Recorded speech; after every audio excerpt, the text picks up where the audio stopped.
Good morning student. आज हम discuss करने जा रहे हैं BSc part first organic chemistry unit 4 arene तथा एरोमेटिकता। बेंजीन तथा साइक्लोहेक्साट्राईन को आईयूपीएसी नामकरण बेंजीन के रूप में मान्यता प्राप्त है।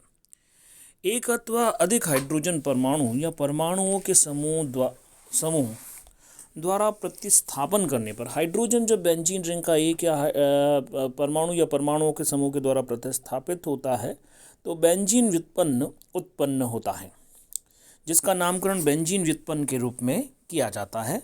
जैसे ये जो रिंग है, फर्स्ट एग्जांपल जो हमने दिया है वो है बेंजीन, बड़ी की मात्रा आएगी। फिर हाइड्रोजन को जब क्लोरो से सब्स्टिट्यूट किया क्लोरोबेंजीन, हाइड्रोक्सिल समूह से सब्स्टिट्यूट किया फिनॉल, मैथिल समूह से जब सब्स्टिट्यूट किया टोलुईन, ये नाम गलत दिया हुआ है टोलुईन, आइसोप्रोपाइल समूह से जब प्रतिस्थापित किया जाता है तो क्यूमीन, एल्डिहाइडिक समूह से जब हाइड्रोजन को प्रतिस्थापित किया जाता है तो बेंज़ल्डिहाइड, कार्बोक्सिलिक समूह से जब सब्स्टिट्यूट किया जाता है तो बेंजोइक एसिड, एसिटिल ग्रुप के द्वारा प्रतिस्थापन से हमें एसीटोफिनॉन प्राप्त होता है। प्रोपियोफिनॉन अगला है, जब फेनिल कार्बोनिल समूह से जब हमने सब्स्टिट्यूट किया तो benzophenone, benzene sulphonic acid, nitrobenzene, orthodichlorobenzene, metadichlorobenzene, 1,4-डाइक्लोरोबेंजीन, ऑर्थोजाइलिन CH3 समूह होगा, यहाँ पे CH ही लिखा है तो यहाँ पे CH3 समूह करना है, ऑर्थोजाइलिन। एडजेसेंट कार्बन पे कार्बोक्सिलिक समूह जब उपस्थित होते हैं, दो कार्बोक्सिलिक समूह, तो इसे थैलिक एसिड कहा जाता है। और यदि दोनों कार्बोक्सिलिक ग्रुप यदि पैरा पोजीशन पे प्रेजेंट होते हैं तो इसे टरथैलिक एसिड कहा जाता है। थैलिक एसिड का जब हीटिंग की जाती है वाटर का मॉलिक्यूल एलिमिनेट होता है, थैलिक एनहाइड्राइड प्राप्त होता है। 3 मैथिल समूह एक दूसरे की मेटा पोजीशन पर जब प्रेजेंट होते हैं तो उसे मैसिटिलीन कहा जाता है। 3 नाइट्रो समूह मेटा पोजीशन पे हो और एक हाइड्रोक्सिल ग्रुप यदि प्रेजेंट हो तो उसे पिक्रिक एसिड कहा जाता है। 2 नाइट्रो ग्रुप यदि मेटा पोजीशन पे प्रेजेंट होते हैं तो मेटा डाइनाइट्रोबेंजीन कहा जाता है। तो इस प्रकार से हम देखते हैं कि बेंजीन जो है वो उसको हम हेक्साट्राईन जो है उसके रूप में आईयूपीएसी में उसको बेंजीन के रूप में एक्सेप्ट किया गया है। और इसके डेरिवेटिव्स जो है, number of derivatives are there, और it is very big class of molecule arene and its aromaticity. Aromatic compounds जो है वो एक बहुत बड़ी क्लास का फॉर्मेशन करते हैं। Very important compounds are there in this class, so it is very important to study this chapter. Aryl समूह, यदि बेंजीन के एक हाइड्रोजन के स्थान पर यदि बेंजीन व्युत्पन्न के एक हाइड्रोजन के स्थान पर कोई श्रृंखला जोड़ी हो तो प्राप्त समूह एरिल समूह कहलाता है। जो श्रृंखला निम्नलिखित हो सकती है, जैसे कि फेनिल समूह, यदि सीधे ही एक हाइड्रोजन सब्स्टिट्यूट हुआ है, पार्श्व श्रृंखला में मैथिल समूह से एक हाइड्रोजन सब्स्टिट्यूट हुआ है, बेंजेल। अगला एग्जाम्पल बेंजेल या बेंजेलिडीन, बेंजो समूह, टॉलिल समूह CH3 समूह प्रेजेंट है, और टॉलिल समूह यहाँ पे छोटी की मात्रा आएगी, जाइलीन समूह। तो इस तरह से जाइलीन से जाइलिल समूह प्राप्त होता है। एरोमेटिक नाभिक तथा पार्श्व श्रृंखला। एरोमेटिक नाभिक क्या है, एरोमेटिक रिंग क्या है? जैसे कि आप जानते हैं, बेंजीन रिंग से जुड़े एक हाइड्रोजन को किसी संतृप्त या असंतृप्त हाइड्रोकार्बन श्रृंखला से प्रतिस्थापित कर दिया जाए तो प्राप्त यौगिक बेंजीन वाले एरोमेटिक नाभिक तथा हाइड्रोकार्बन श्रृंखला पार्श्व श्रृंखला कहलाती है। जैसे टॉलुइन की हम बात करें तो यहाँ पे एरोमेटिक नाभिक क्या है, बेंजीन रिंग जो है, फेनिल समूह जो है वो एरोमेटिक नाभिक है, एरोमेटिक न्यूक्लियस है। जबकि जो पार्श्व श्रृंखला के रूप में मिथाल ग्रुप जो प्रेजेंट है, मैथिल समूह जो है, हाइड्रोकार्बन चेन के फॉर्म में मैथिल समूह यहाँ पे पार्श्व श्रृंखला के रूप में उपस्थित है। तो मैथिल जो है वो पार्श्व श्रृंखला का निर्माण यहाँ पे करता है, और बेंजीन रिंग जो है एरोमेटिक न्यूक्लियस, एरोमेटिक नाभिक का निर्माण करती है। बेंजीन वलय के साथ कोई समूह नाइट्रो, क्लोरो, साइनो प्रतिस्थापित हो तो पार्श्व श्रृंखला नहीं कहलाते। जैसे नाइट्रोबेंजीन अथवा फिनॉल में कोई पार्श्व श्रृंखला नहीं है, जबकि जाइलीन में 2 पार्श्व श्रृंखलाएं, मैसेटिलीन में 3 पार्श्व श्रृंखलाएं उपस्थित होती है। तो हमने एग्जाम्पल लिया था, जैसे कि मैसेटिलीन के अंदर हमने देखा था कि 3 मैथिल समूह जो है वो उपस्थित होते हैं, तो 3 पार्श्व श्रृंखलाएं। हाइड्रोकार्बन श्रृंखला सीधे से हमें देखना है कि हाइड्रोकार्बन श्रृंखला यदि उपस्थित है तो वो पार्श्व श्रृंखला है। अन्यथा यदि दूसरे कोई क्लोरो, साइनो, नाइट्रो और कोई ग्रुप उपस्थित है तो वो पार्श्व श्रृंखला नहीं है। बेंजीन की संरचना, बेंजीन का स्ट्रक्चर की यदि हम बात करें तो सबसे उसके पहले उसके मॉलिक्यूलर सूत्र, अणु सूत्र की हम बात करते हैं, मॉलिक्यूलर फार्मूला की हम बात करते हैं। और हम जानते हैं कि इसकी वाष्पदाब विधि द्वारा जब इसका अणुभार ज्ञात किया जाता है और उपरोक्त क्या किया जाता है, बेंजीन का अणुसूत्र ज्ञात कर तत्वों का परीक्षण किया, और तत्वों के परीक्षण के बाद में वाष्पदाब विधि द्वारा मोलिकुलर भार ज्ञात कर लिया जाता है। मोलिकुलर वेट हमें फाइंड आउट करना है, और एलिमेंटल एनालिसिस के थ्रू एलिमेंट कौन कौन से प्रेजेंट है उसको हमें पता लगाना है। एलिमेंटल एनालिसिस और वेपर प्रेशर मेथड के थ्रू जो मोलिकुलर वेट हमको प्राप्त होता है, उसके आधार पर बेंजीन का अणुसूत्र C6H6 प्राप्त होता है। C6H6, तो यहाँ पे ये C6H6 इसका मोलिकुलर जो फॉर्मूला है that is C6H6। Molecular formula क्या हो गया, C6H6। किससे ज्ञात किया हमने, elemental analysis and vapour pressure method के थ्रू हमने इसका एलिमेंटल एनालिसिस किया, वेपर प्रेशर मेथड के थ्रू हमने, फिर उसके बाद में मोलिकुलर फार्मूला हमें फाइंड आउट हुआ C6H6। बेंजीन की केकुले संरचना, Kekule structure of benzene, Kekule's structure of benzene. Benzene की विवृत श्रृंखला संरचना कई गुणों की व्याख्या नहीं, open chain structure, benzene is not a open chain compound. क्यों, क्योंकि बेंजीन के अंदर कई सारी जो प्रॉपर्टी है we can't explain with the help of open chain structure. जो खुली श्रृंखला है, 6 कार्बन की खुली श्रृंखला को यदि हम एज्यूम करें और उसकी प्रॉपर्टी को हम मैच करें तो वो प्रॉपर्टी मैच नहीं हो रही है। तो केकुले ने सर्वप्रथम बेंजीन की चक्रीय संरचना दी, जिसमें 3 बंध एकांतरित क्रम में उपस्थित है। कॉन्जुगेटेड ट्रिपल बॉन्ड, यहाँ पे 3 डबल बॉन्ड जो है कॉन्जुगेशन में प्रेजेंट होते हैं, संयुग्मन में पाए जाते हैं। और ये जो है केकुले की संरचना जो है वो बेंजीन की दी गई, और इस केकुले संरचना की सहायता से बेंजीन की जो गुण है उनकी व्याख्या की जा सकती है। सबसे पहले बेंजीन के समस्त 6 कार्बन समतुल्य, all the 6 carbons are equivalent in benzene, सभी समतुल्य है, इक्विवेलेंट है, तुल्य है। तो ये सबसे पहली property that can be explain with the help of Kekule structure.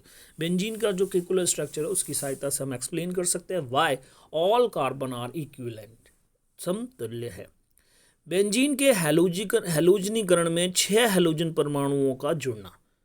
जब हम हैलोजिनेशन कराते हैं that is the substitution reaction, प्रतिस्थापन अभिक्रिया, उस प्रतिस्थापन अभिक्रिया में 6 हैलोजन जो है परमाणु बेंजीन रिंग के ऊपर सब्स्टिट्यूट किए जा सकते हैं। What it indicates, 6 hydrogens are there and all the 6 hydrogens are equivalent, therefore we can have 6 chloro substituted benzene.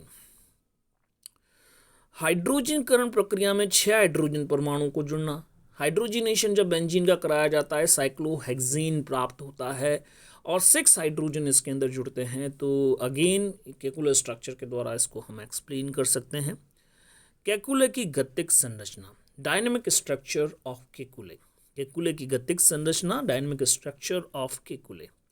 Kekule की संरचना द्वारा निम्नलिखित गुणों की व्याख्या नहीं की जाए। कुछ गुण हैं जिसकी सहायता से जिसको हम केकुलर स्ट्रक्चर की सहायता से एक्सप्लेन नहीं कर सकते हैं।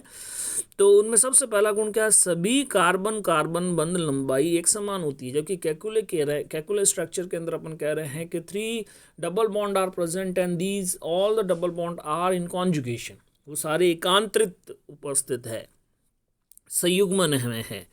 तो जब हमें सभी बंध लंबाइयाँ जो है वो समान प्राप्त नहीं होनी चाहिए। जो कार्बन कार्बन द्विबंध है, डबल बॉन्ड जो है उसकी बॉन्ड लेंथ कम होनी चाहिए, और कार्बन कार्बन सिंगल बॉन्ड जो है उसकी बॉन्ड लेंथ ज़्यादा होनी चाहिए। लेकिन यहाँ पे उसको हम एक्सप्लेन नहीं कर पा रहे हैं with the help of Kekule structure, क्योंकि यहाँ पे बंध लंबाइयाँ सभी की जो है वो एक समान ही है। कोई भी कार्बन C1 C2 की बंध लंबाई ले लो तो C1 C2 C3 की बंध लंबाई भी उसी के बराबर प्राप्त हो रही है।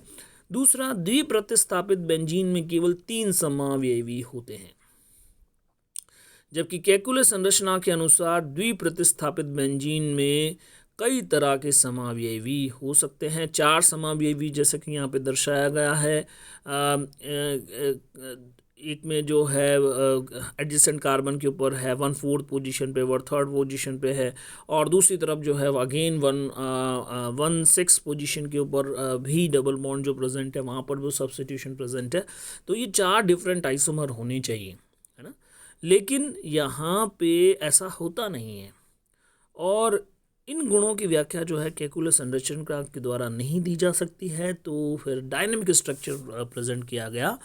ये जो गुण हैं, सभी बंधों का समान होना या प्रतिस्थापियों की संख्या केवल 3 होना, इस गुणों के आधार पर केकुलन बेंजीन की 2 संरचनाएं प्रस्तावित की जो एक दूसरे में तेजी से अंतर परिवर्तित होती रहती है।